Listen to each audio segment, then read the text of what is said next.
Assalamualaikum warahmatullahi wabarakatuh. Halo semuanya, kami dari kelompok 1 akan menjelaskan materi tentang hakikat dan proses membaca. Yuk kita simak video penjelasannya berikut ini. Assalamualaikum warahmatullahi wabarakatuh. Halo everyone, perkenalkan nama saya Siti Nur Aziza dengan NIM A1D1221116, program studi pendidikan guru sekolah dasar dari ruang 04. Baiklah teman-teman, di sini saya akan menjelaskan tentang peranan membaca. Membaca merupakan kegiatan melihat tulisan bacaan dan proses memahami isi teks dengan bersuara atau dalam hati. Membaca pada hakikatnya tidak hanya sekedar melafalkan tulisan, tetapi juga melibatkan berbagai aspek lain seperti kemampuan berpikir dan keterampilan alat indera pada manusia. Tujuan membaca yang paling utama ialah memahami seluruh informasi yang tertera dalam teks bacaan untuk mengembangkan intelektual yang dimiliki pembaca. Membaca memegang peranan yang sangat penting dalam kehidupan manusia, baik dalam konteks individual maupun komunal.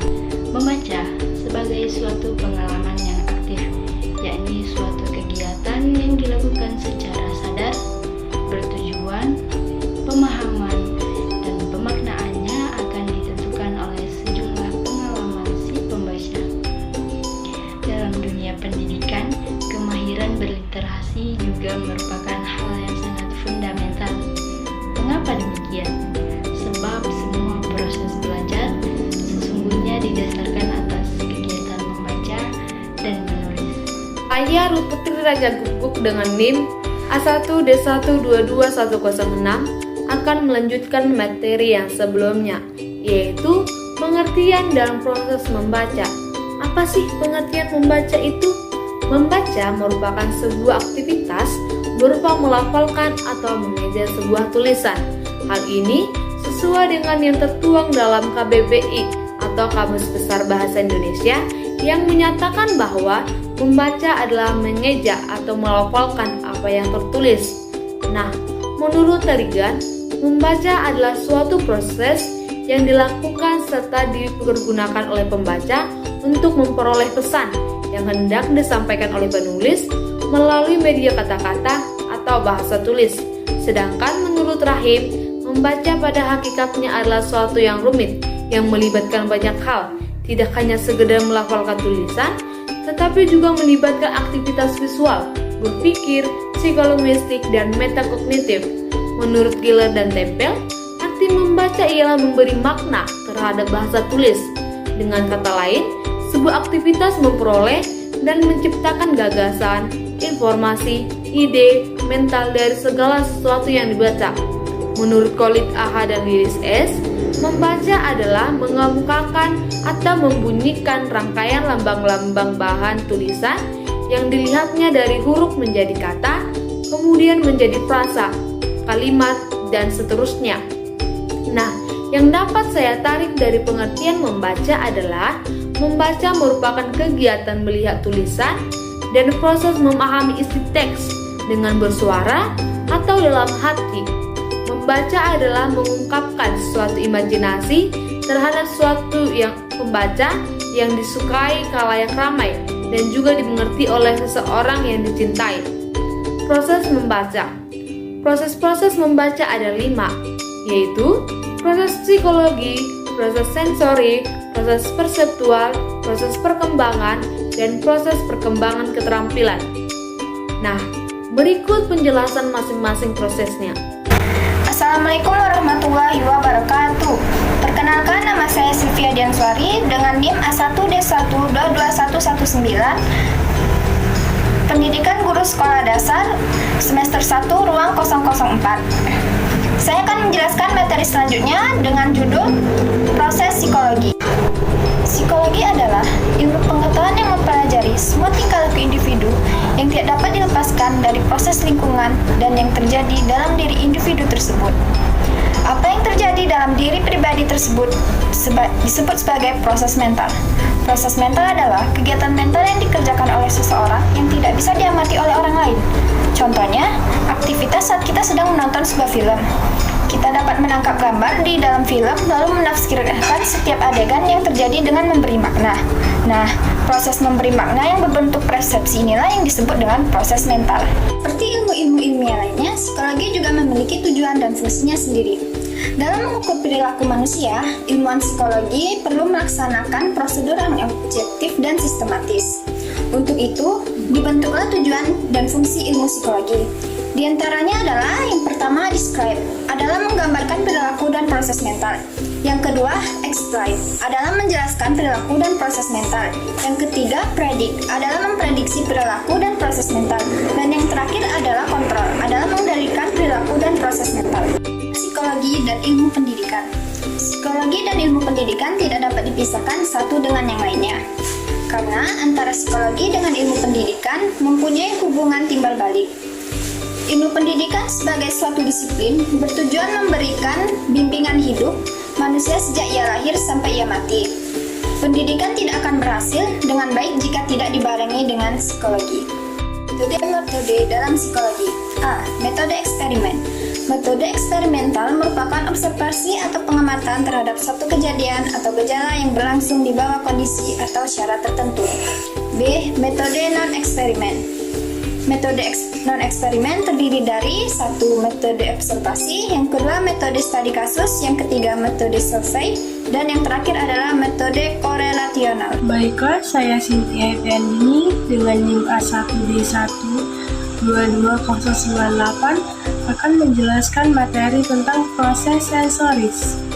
Pernyataan membaca sebagai proses sensoris tidaklah berarti bahwa membaca itu merupakan proses sensoris semata-mata. Banyak hal yang terlibat dalam proses membaca, dan ketidakmampuan membaca disebabkan oleh berbagai faktor yang bekerja sendiri-sendiri dan secara serempak. Kepenatan, kegelisahan, ketidakpercayaan terhadap diri sendiri merupakan faktor-faktor yang seringkali berbaur dengan kecacatan yang diderita oleh anak sehingga menyebabkan kegagalan.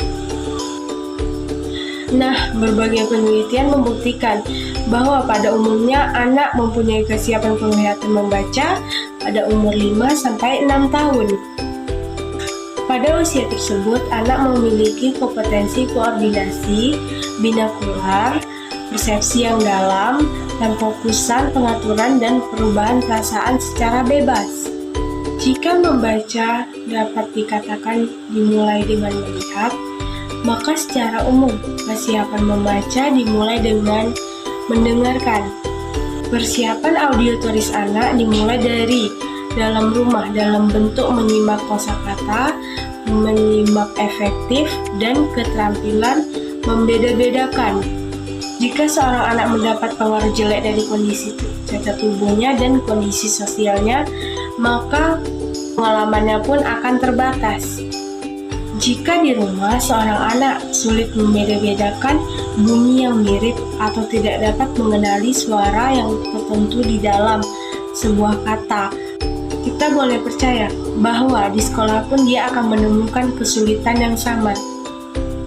Assalamualaikum warahmatullahi wabarakatuh. Baiklah, saya Dinda Sartika Putri dengan NIM A1D1222101. Di sini saya akan menjelaskan tentang proses perseptual. Proses perseptual mempunyai kaitan erat dengan proses sensoris. Seperti dalam proses sensoris, secara umum persepsi dimulai dengan melihat, mendengar, mencium, mengecap, dan meraba. Tetapi dalam kegiatan membaca cukup memperhatikan kedua hal, yaitu melihat dan mendengar. Bertalian dengan hal tersebut, banyak orang yang secara keliru mencampur baurkan penangkapan gelombang udara, gelombang cahaya, dan gelombang rasa itu dengan keseluruhan proses persepsi.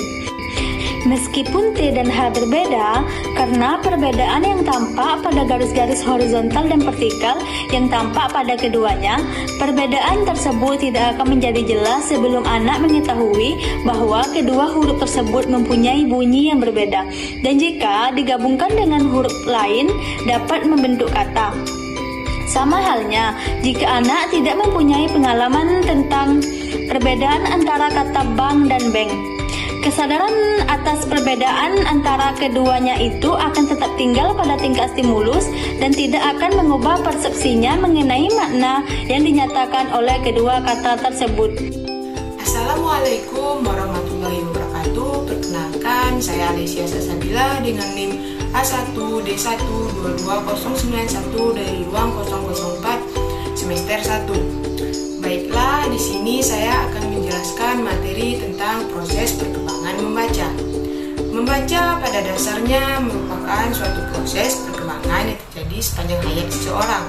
Kita tidak tahu kapan perkembangan itu mulai dan kapan pula berakhirnya. Perkembangan pada prinsipnya adalah tahap-tahapan perubahan yang progresif yang terjadi dalam rentang kehidupan manusia dan organisme lainnya, tanpa membedakan aspek-aspek yang terdapat dalam diri organisme-organisme tersebut. Nah, selanjutnya proses perkembangan dalam membaca. Proses perkembangan dalam membaca ada beberapa tahap. Tahap yang pertama yaitu tahap literasi darurat. Tahap belajar membaca anak ini merupakan tahap awal perkembangan literasi si anak, di mana ia baru mulai mengenal atau memahami huruf dan kata. Tahap ini biasanya terjadi pada rentang usia 4 sampai dengan 6 tahun dan pada beberapa anak belum sepenuhnya terbentuk atau teratur. Contohnya seperti mampu mengenal huruf pertama dari nama mereka sendiri dan juga dapat bernyanyi ABC meskipun mungkin ia belum mampu mengidentifikasikan masing-masing alfabet dengan fasih. Selanjutnya yaitu tahap kedua, yaitu tahap kefasihan alfabet. Tahap belajar membaca ini biasanya terjadi pada rentang usia 6 hingga 7 tahun. Pada masa ini, anak-anak biasanya sudah mulai tumbuh lebih besar dan nyaman belajar kata-kata dan huruf, sehingga tahapan ini sering disebut sebagai tahapan kefasihan alfabet. Contohnya seperti saat membaca atau menyebutkan sesuatu akan disertai dengan tunjukkan tangan. Anak mulai sudah mengenal kata-kata lebih banyak. Dan yang selanjutnya tahap yang ketiga, yaitu tahap kata dan pola. Tahap belajar membaca ini terjadi pada rentang usia 7 sampai 9 tahun atau dikenal juga sebagai masa transisi. Tahap ini juga merupakan tahapan di mana anak-anak mulai mengembangkan keterampilan membaca yang lebih kuat. Contohnya seperti membaca dengan pelafalan yang jelas dan sudah tidak mengeja huruf demi huruf lagi. Dan juga mulai mampu mengeja kata-kata dengan konsonan yang lebih rumit. Dan tahap yang selanjutnya yaitu tahap kemampuan membaca level menengah. Selama memasuki tahap belajar membaca menengah, anak-anak cenderung sudah lepas dan tidak bergantung pada petunjuk seperti alat yang memudahkan anak untuk membaca. Tahapan belajar membaca menengah ini dapat mulai terjadi pada rentang usia 9 sampai dengan 11 tahun. Contohnya seperti mampu membaca kalimat yang lebih panjang, seperti membaca buku teks, sejenis novel, koran, dan sebagainya. Dan selanjutnya yaitu tahap kelima, tahapan belajar membaca tingkat lanjut. Tahapan belajar membaca ini kerap terjadi pada rentang usia 11 sampai dengan 14 tahun, di mana anak sudah mulai beranjak dewasa. Ini merupakan tahap perkembangan literasi tingkat akhir.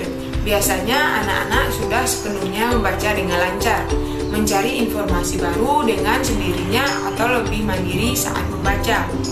Contohnya seperti kemampuan membaca yang lebih kompleks dan lebih terperinci, dan juga sudah mampu membaca buku yang tidak bergambar, mampu membaca teks yang lebih rumit seperti esai, jurnal, atau laporan, dan sebagainya. Saya Vivi Savitri Agustin dengan NIM A1D1H2154 dari ruang 4 semester 1 akan melanjutkan materi yang selanjutnya, yaitu proses perkembangan keterampilan. Sifat proses perkembangan keterampilan itu ada 3. Yang pertama yaitu ada keterampilan objektif, yaitu suatu hal yang mula-mula kita sadari sewaktu kita meneliti proses perkembangan keterampilan membaca. Yang kedua yaitu keterampilan mempunyai sifat berlanjut, artinya kita mengajarkan konsonan awal sebelum konsonan akhir, tanda titik sebelum tanda tanya, ataupun membaca fakta sebelum membaca untuk mencari ide utama. Yang ketiga yaitu keterampilan dapat digeneralisasikan. Keterampilan dalam membaca dapat digeneralisasikan sehingga anak yang telah menguasai keterampilan tersebut dituntut untuk dapat menerapkan kapan saja dan di mana saja. Ketika anak telah mengetahui cara memahami kata secara mandiri, baginya tidak akan ada masalah dimanapun kata itu berada. Assalamualaikum warahmatullahi wabarakatuh. Halo, perkenalkan saya Dwi Pinata, NIM A1D1221117. Nah, baiklah, saya di sini akan menjelaskan materi yang ada di samping saya ini, yaitu A. Dasar proses perkembangan keterampilan merupakan perkembangan konsep. Nah, dari penjelasan ini atau materi ini dapat disimpulkan bahwa perkembangan konsep merupakan suatu prasyarat atau syarat untuk membaca. Sama juga halnya untuk menyimak dan berbicara. Nah, perkembangan konsep ini merupakan suatu bank ilmu pengetahuan bagi anak untuk sebagai tempat untuk menyimpan dan mengambil informasi secara terus-menerus. Saya akan menjelaskan materi yang kedua atau materi yang B yang menjelaskan tentang B tahap perkembangan yang kedua, yaitu merupakan pengenalan dan identifikasi. Pada waktu ini, anak mulai membina dasar-dasar konsep yang pertama. Dia mulai pula menggabungkan konsep-konsepnya dengan stimulasi-stimulasi tertentu. Contoh yang jelas mengenai hal ini dalam kegiatan membaca, yaitu pengenalan huruf dan kata.